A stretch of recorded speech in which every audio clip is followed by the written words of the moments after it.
ជួបជាមួយនឹងខ្ញុំម្ដងទៀតពីវិធីធ្វើសាប៊ូកក់សក់ដើម្បីឲ្យសក់ទន់រលាស់រលោងដោយមិនចាំបាច់ដាក់ក្រែមបន្ទន់ដែលយើងគ្រាន់តែកក់សក់សោះធ្វើឲ្យសក់យើងរលាស់រលោងទីមួយនេះគឺថាមនុស្ស100នាក់ប្រហែលជា90នាក់ឯដែលប្រើត្រូវបងប្អូនគ្រឿងផ្សំរបស់យើងគឺមាន3មុខហ្នឹងសម្រាប់សាប៊ូកក់សក់បងប្អូនមានប្រភេទអីគឺបងប្អូនកក់ប្រភេទហ្នឹងចឹងណាតែសម្រាប់គ្រឿងផ្សំគឺមាន2មុខហ្នឹងបងប្អូន Aloe Vera ជាមួយនឹងប្រេងអូលីវឥឡូវនេះខ្ញុំចាប់ផ្ដើមចាក់ជាមួយនឹងសាប៊ូកក់សក់បរិមាណមកល្មមដែលខ្ញុំកក់បន្ទាប់មកខ្ញុំដាក់ជាមួយនឹង Aloe Vera 1 ស្លាបព្រាបាយហើយខ្ញុំអេដបន្ថែមជាមួយនឹងអូលីវកន្លះស្លាបព្រាបាយបន្ទាប់ពីចាក់ប្រេងរួចរាល់ហើយយើងចាប់ផ្ដើមធ្វើការកូរវាឲ្យសព្វបងប្អូនបើសិនជាបងប្អូនខ្ជិលធ្វើច្រើនដងបងប្អូនទាំងអស់គ្នាអាចធ្វើម្ដងមួយដបទុកហ្មងណាយើងលាយបរិមាណតាមដែលខ្ញុំដាក់ហ្នឹងណាបងប្អូនបច្ចៈបើបងប្អូនទាំងអស់គ្នាចង់លាយទុកគឺបងប្អូនត្រូវដាក់ Aloe Vera gel កំប៉ុងបែបហ្នឹងឬក៏ទីបអីក៏បានដែរឲ្យតែ Aloe Vera ហ្នឹងគេធ្វើឲ្យសម្រាប់មេរោគឲ្យរួចរាល់មកអស់អញ្ចឹងណាពេលដែលបងប្អូនធ្វើរួចរាល់បងប្អូនទាំងអស់គ្នាអាចទុករាប់ខែកក់បានតែបើសិនជាបងប្អូនមានជាមួយនឹង Aloe Vera ស្រស់បងប្អូនទាំងអស់គ្នាធ្វើបានតែម្ដងឯងធ្វើម្ដងកក់ម្ដងធ្វើម្ដងកក់ម្ដងយើងអាចទុកយូរឯណាតែទុកយូរវាខូចគុណភាពហើយឥឡូវខ្ញុំចាប់ផ្ដើមធ្វើការកក់ឲ្យគាត់ហើយសក់គាត់ណាជាមនុស្សម្នាក់ដែលសក់សំពងមែនតែនបងប្អូន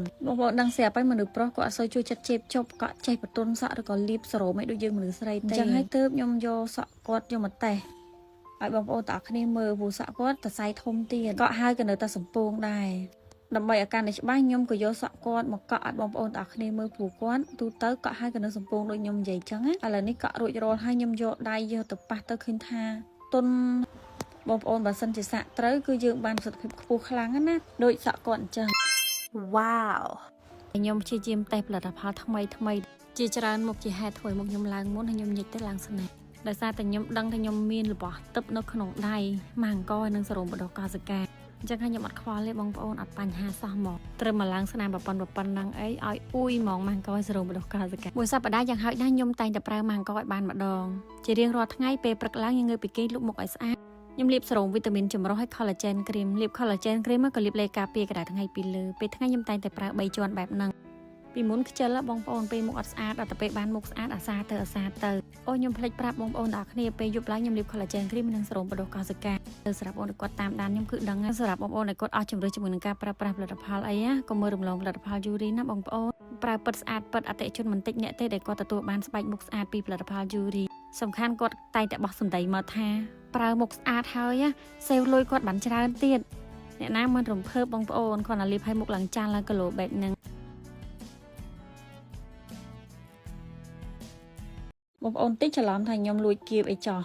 អត់បានលួចគៀបទេគ្រាន់តែយកដៃយកមកច្បូតអញ្ចឹងគឺថាមករលាស់រលោងភ្លឺតែម្ដងធ្វើឲ្យសក់យើងមានទម្ងន់ដូចទឹមតលីបព្រេងឲ្យគៀបហើយអញ្ចឹងហើយបងប្អូនទាំងនេះគិតថាទំនងបងប្អូនសាកទៅមិនទៅចំណាយអស់លុយច្រើនម៉ានទេយើងមានសាប៊ូកក់សក់ស្រាប់យើងគ្រាន់តែទិញប្រេងអូលីវមកដប 10000 ហើយបើសម្រាប់ gel aloe vera យើងអាចទិញអាណាសុទ្ធមកខ្ញុំមានលក់សម្រាប់ gel របស់ខ្ញុំរបស់កូរ៉េសុទ្ធកាលណាយើងប្រើរបស់សុទ្ធទៅយើងយកមកប្រើផ្គប់ជាមួយសាប៊ូរបស់យើងបានផលលឿនសាប៊ូកក់សក់ក៏មានលក់ gel ក៏មានលក់បើសិនជាបងប្អូនគិតថាមើលទៅទំនងកុំភ្លេចសាកធ្វើណាអរគុណជម្រាបលាជួបគ្នានៅវីដេអូក្រោយទៀត